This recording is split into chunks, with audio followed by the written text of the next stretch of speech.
तो आज सत्ता की शुरुआत एक ऐसी खबर से जिसकी कल्पना थोड़ी मुश्किल है, लेकिन जिसकी कल्पना आप नहीं कर सकते वो कभी कभी हकीकत में हो जाता है।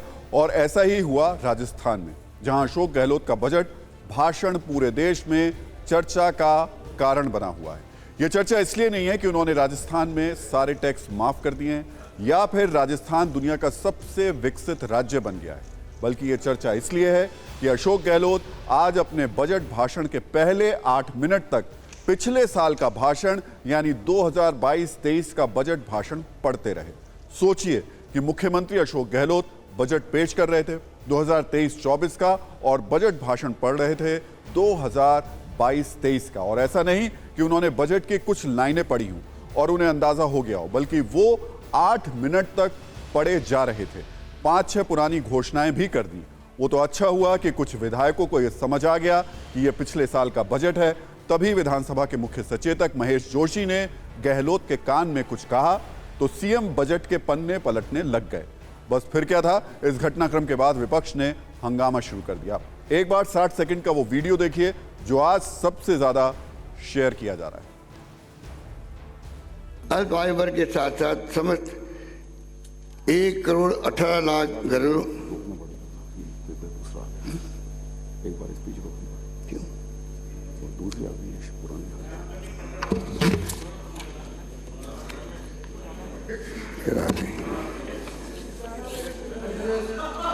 एक मिनट, सॉरी। ये भी इतिहास बनना ही लिखा था। ये भी इतिहास बनना ही लिखा था। आप बेटे मानसादेश आप बजट की गरिमा को नहीं रखना है। अरे थोड़ा सब्र रखेंगे तो आपको अच्छा लगेगा। थोड़ा सब्र रखिए, सब्र रखिए, सब्र रखिए।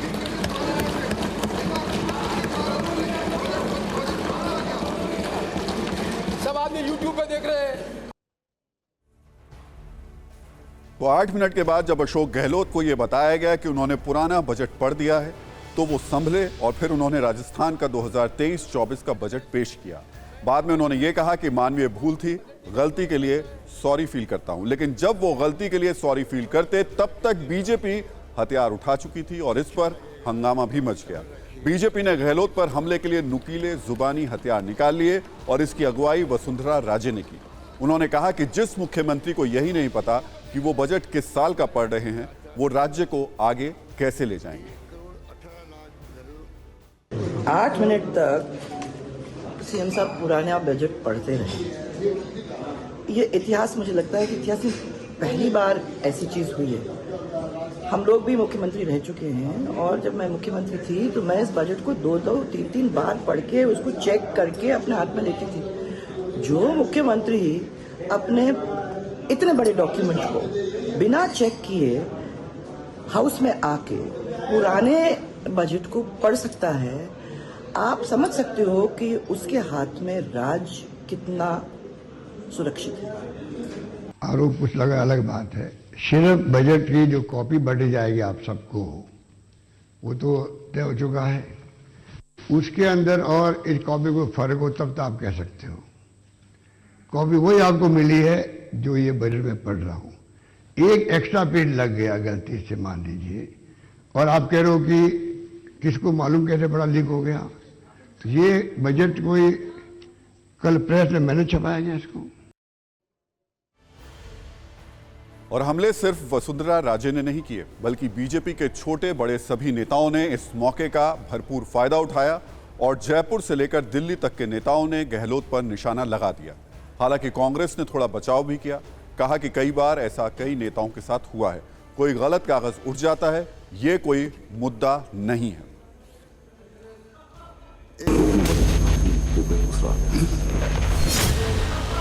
एक मिनट, सॉरी। दिन रात मेहनत करके अगर बजट बनाए होते तो पुराना बजट जब पढ़ रहे थे तो एक ही लाइन के समझ में आ जाना चाहिए था कि पुराना बजट है। देश के इतिहास में पहली बार ऐसा हुआ, ऐसा गैर जिम्मेदाराना काम कि पिछला बजट पढ़ दिया हो और यह इतिहास के पन्नों में काले शब्दों से लिखा जाएगा। एक मिनट, सॉरी। ज़्यादा तूल नहीं देना चाहिए। कई बार क्या होता है, दोनों स्पीच की कॉपी रखी होगी, आदमी वो उठा लेता है ना, तो इसमें कोई ऐसा नहीं। कई बार ऐसा हुआ है कई नेताओं के साथ, कई लोगों। अब पीएम ने जैसे परसों वहाँ बोला लोकसभा में कि 8 करोड़ लोगों को नल का पानी दे रहे हैं, कल राज्यसभा में बोल दिया 11 करोड़। तो कोई मुद्दा थोड़ा बनाएंगे, हो जाता है।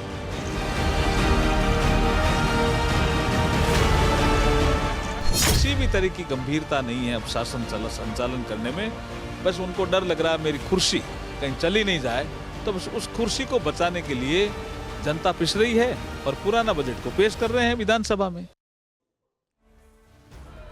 वैसे बजट तैयार करने से लेकर सदन में बजट पढ़ने तक की एक प्रक्रिया होती है। वित्त मंत्री की सलाह पर अधिकारी बजट भाषण तैयार करते हैं। बजट तैयार होने के बाद उसे वित्त मंत्री पूरा देखते हैं। बजट देखने के बाद अगर बदलाव हुआ तो बदलाव किया जाता है।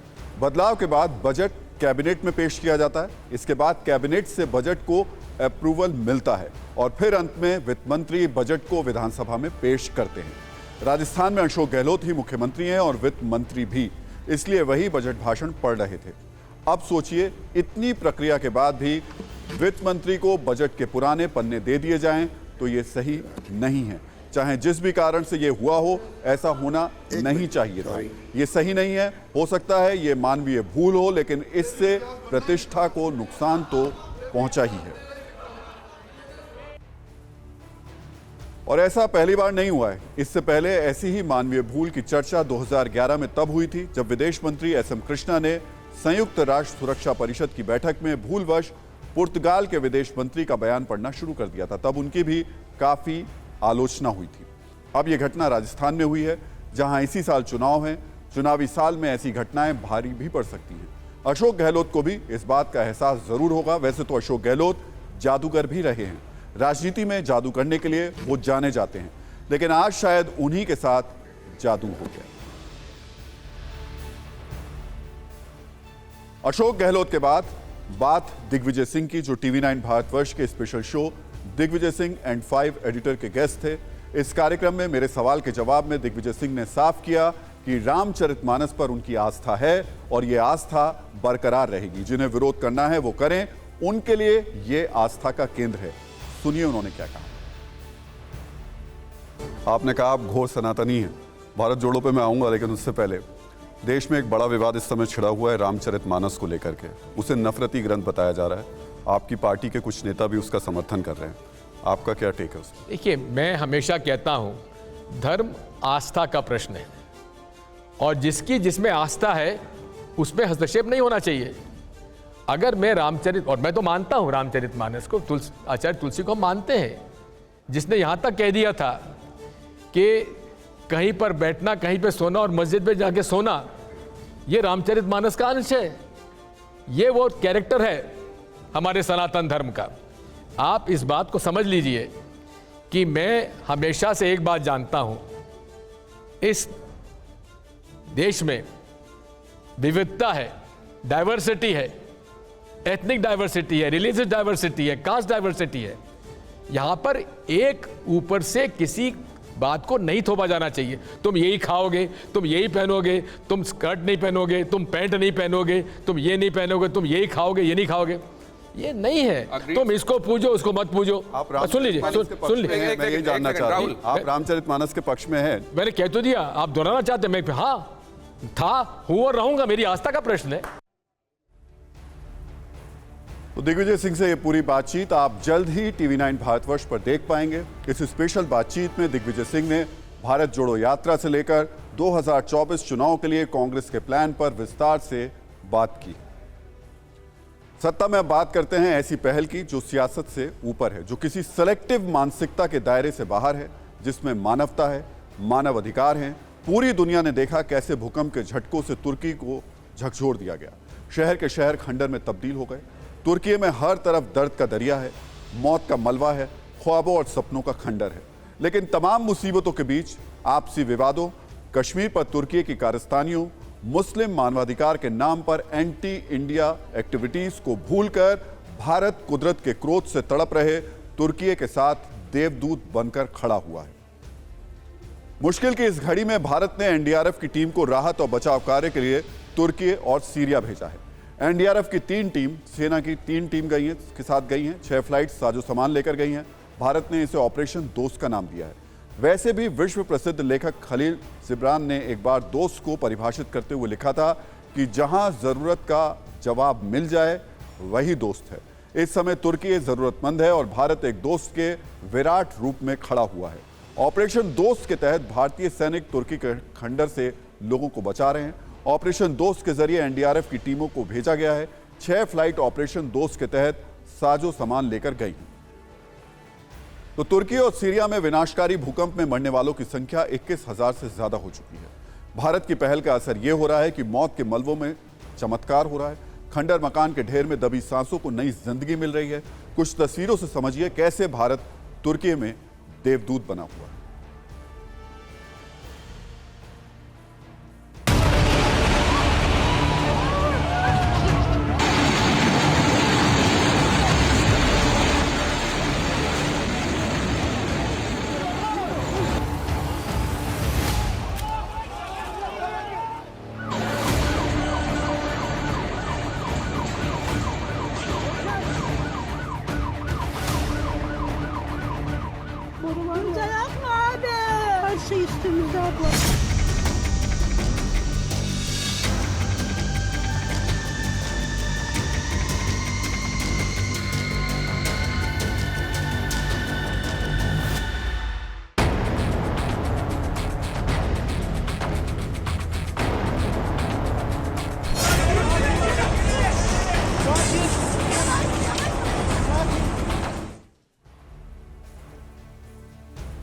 और जब बात जिंदगी की आती है तो ना धर्म की बेड़ियां रहती हैं, ना मुल्क की सरहद, सिर्फ उम्मीद की नई किरण की आस होती है जो तुर्की में देखने को मिल रही है। तुर्की के लोग भारत के जवानों के साहस को सलाम कर रहे हैं। भारत की इस पहल की न सिर्फ तारीफ कर रहे हैं बल्कि तमाम गिले शिकवों को भूलकर गले लगा रहे हैं। इसकी बानगी है ये तस्वीर। तुर्की की एक महिला ने भारत की महिला जवान को गले लगा लिया। दरअसल भारतीय सेना की ओर से भूकंप प्रभावित इलाकों में रिलीफ कैंप लगाए गए हैं।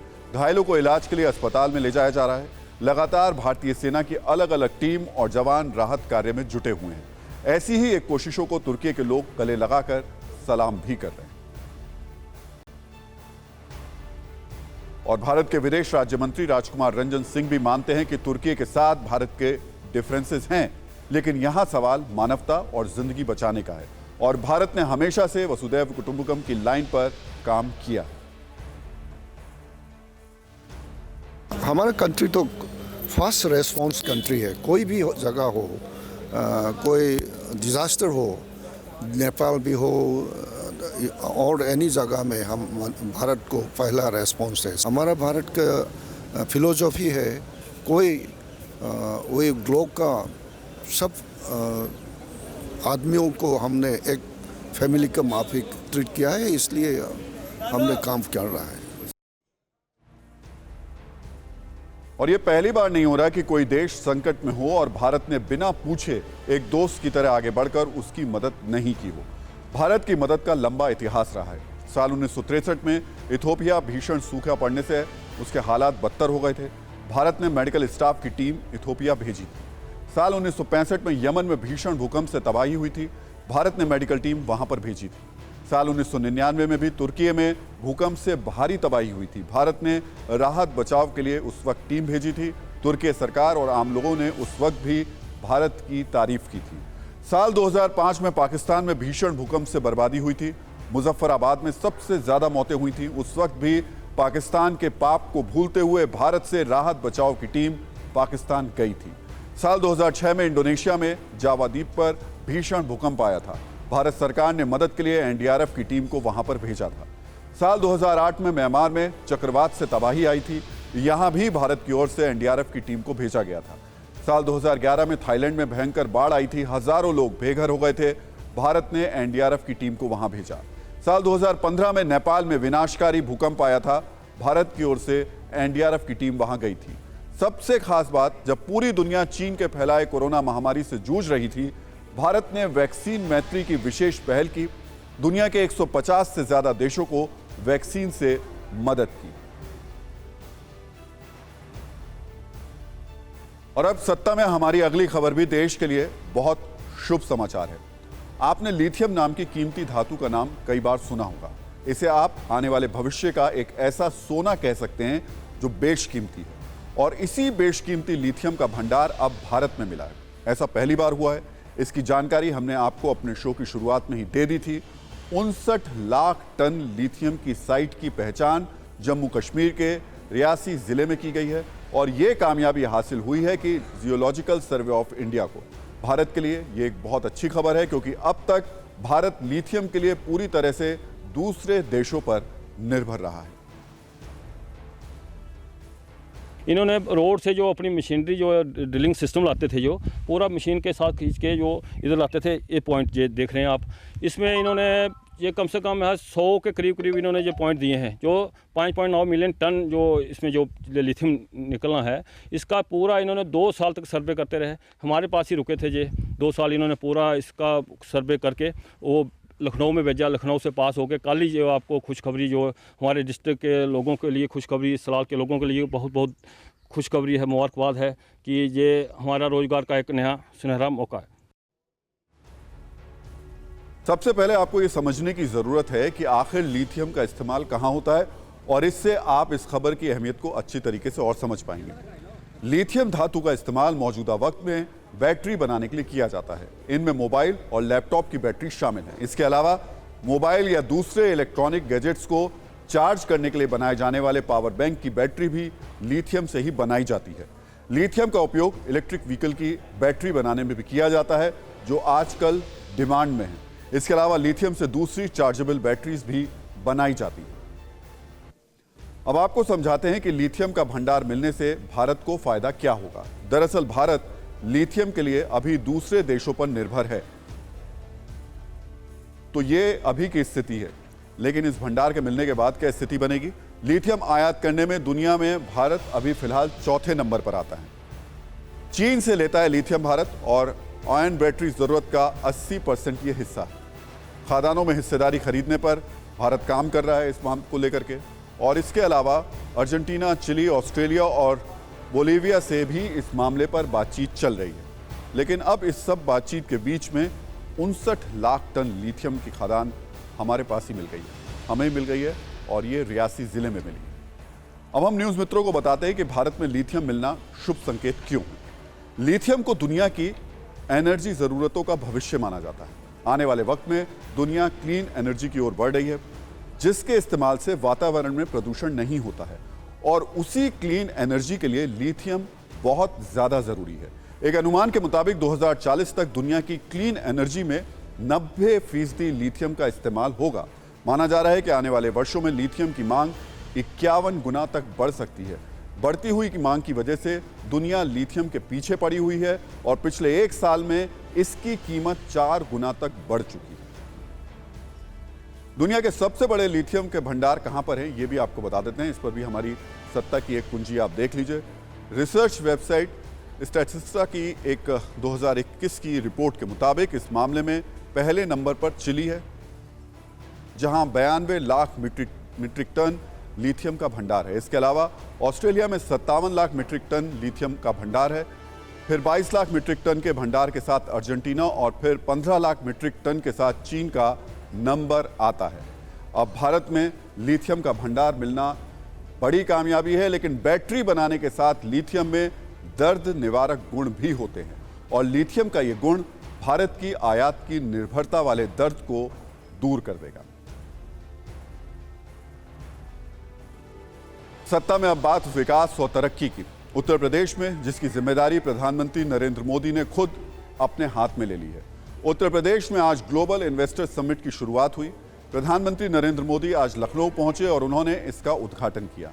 इस मौके पर पीएम मोदी ने कहा कि यूपी देश का ग्रोथ इंजन बनने वाला है। वो प्रधानमंत्री होने के साथ साथ यूपी से सांसद भी हैं, इसलिए यूपी के विकास की जिम्मेदारी उनकी है। एक बार सुनिए कि उन्होंने क्या कहा। आप सबने मुझे भारत के प्रधानमंत्री के साथ साथ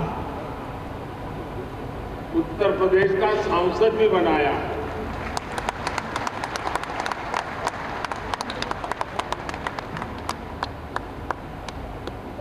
उत्तर प्रदेश के प्रति मेरा एक विशेष स्नेह है और यूपी के लोगों के प्रति मेरी एक विशेष जिम्मेदारी भी है। मैं आज उस दायित्व को भी निभाने के लिए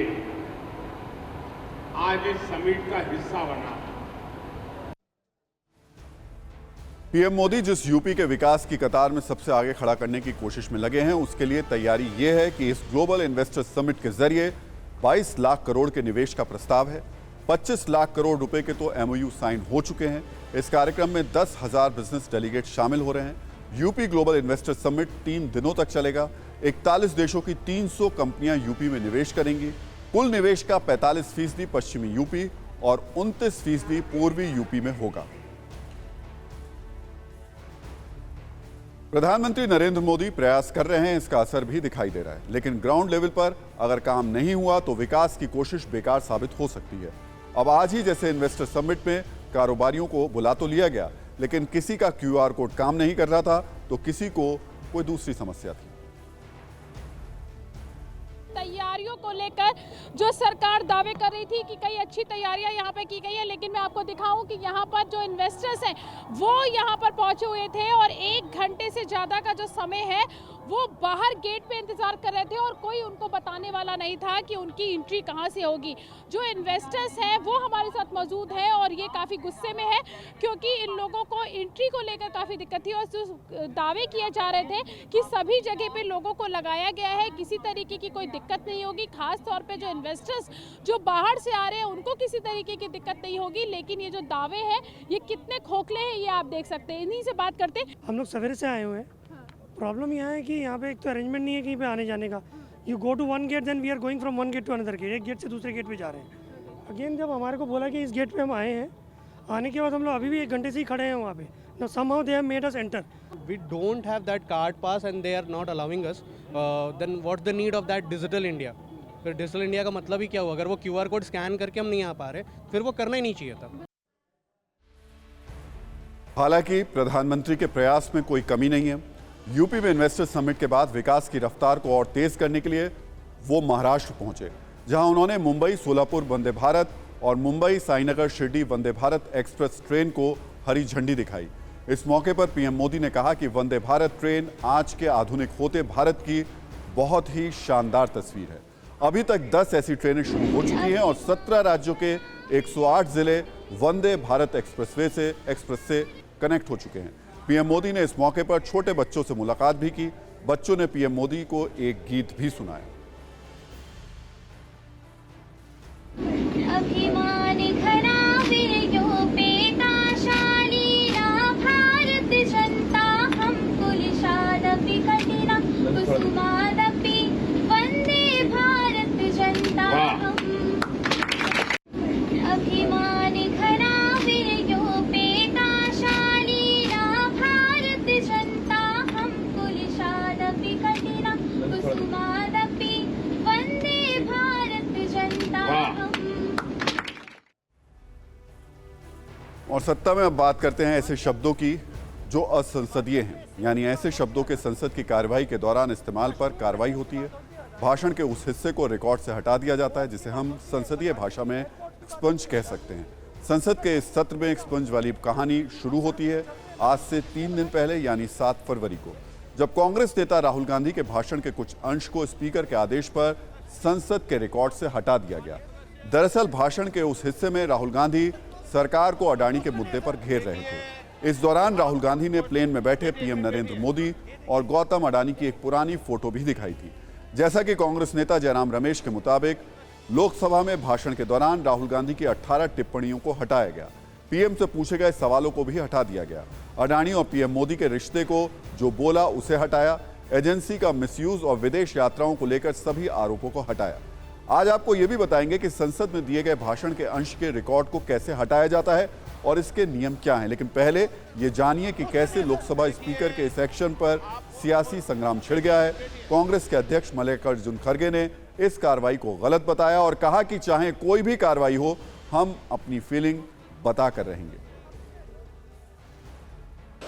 I raised certain points as per rules only. And why it is prejudiced towards me. I don't know. Sir. My 1 minute, sir. You can expunge my word. You can expel. You can dismiss me from membership. But I want to tell my feeling. I want to tell my feeling.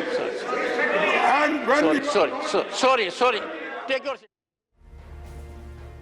Lok Sabha में राहुल गांधी के प्रहार के बाद PM ने भी पलटवार किया। हालांकि लोकसभा में पीएम मोदी का अंदाज उतना आक्रामक नहीं था जितना राज्यसभा में था। फिलहाल एक्सपंज वाले एक्शन पर राहुल गांधी ने क्या कहा, यह भी सुनिए। राहुल जी, पीएम के क्यों एक्सपंज किया गया? आपके सवालों का जवाब मिला?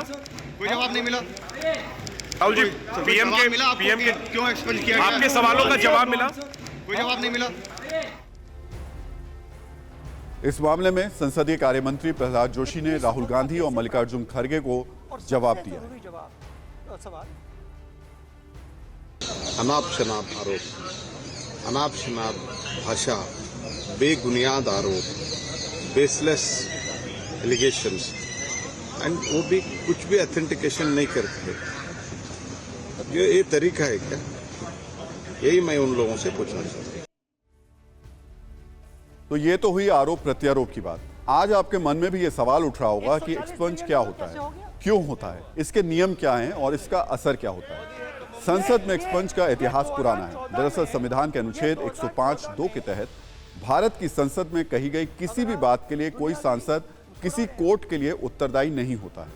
आसान भाषा में समझें तो सदन में कही गई किसी भी बात को कोर्ट में चैलेंज नहीं किया जा सकता है। इसका मतलब यह भी नहीं कि सांसदों को संसद में कुछ भी बोलने की छूट मिली हुई है। लोकसभा में procedure and conduct of business के रूल 380 के तहत अगर स्पीकर को लगता है कि कोई भी सांसद अपने भाषण में ऐसे शब्दों का इस्तेमाल कर रहे हैं जो मान हानिकारक या असंसदीय हैं, जिसे सार्वजनिक करना जनहित में नहीं है, तो अध्यक्ष अपने विवेकाधिकार का इस्तेमाल करते हुए भाषण के उस अंश को रिकॉर्ड से हटाने का आदेश दे सकते हैं। आदेश के बाद ऐसे शब्दों को सदन की कार्यवाही से हटा दिया जाता है। रूल 381 के मुताबिक सदन की कार्यवाही के दौरान जो भाषण का अंश हटाना होता है उसे मार्क किया जाएगा और कार्यवाही में एक फुटनोट इस तरीके से उसमें डाला जाएगा। सदन में असंसदीय शब्दों को रिकॉर्ड से हटा देने की परंपरा लगभग 418 साल पुरानी है। इसकी शुरुआत ब्रिटेन से हुई थी। एक रिपोर्ट के मुताबिक इंग्लिश, हिंदी और दूसरी भाषाओं में हजारों शब्द हैं जो असंसदीय हैं। भारत में असंसदीय शब्दों की डिक्शनरी सबसे पहले साल 1954 में जारी की गई थी। इसके बाद इसे साल 1986, 1992, 1999, 2004, 2009 और 2010 में जारी किया गया। 2010 के बाद इसे हर साल जारी किया जाने लगा। तानाशाह, तानाशाही, जयचंद, विनाश, पुरुष, खालिस्तानी, जुमलाजीवी, एब्यूज्ड, बिट्रेड, करप्ट जैसे शब्द हैं जिन्हें असंसदीय बताया गया है। और इस पर हम नजरिया 9 भी आपको बता देते हैं। आज के इंटरनेट युग में कोई चीज़ डिलीट नहीं हो सकती। ऐसे में संसद में एक्सपंज करना इंटरनेट एज का शब्द नहीं है, लेकिन यह सियासत है जहां शब्दों का इस्तेमाल सियासतदान अपने समीकरण के हिसाब से करते हैं।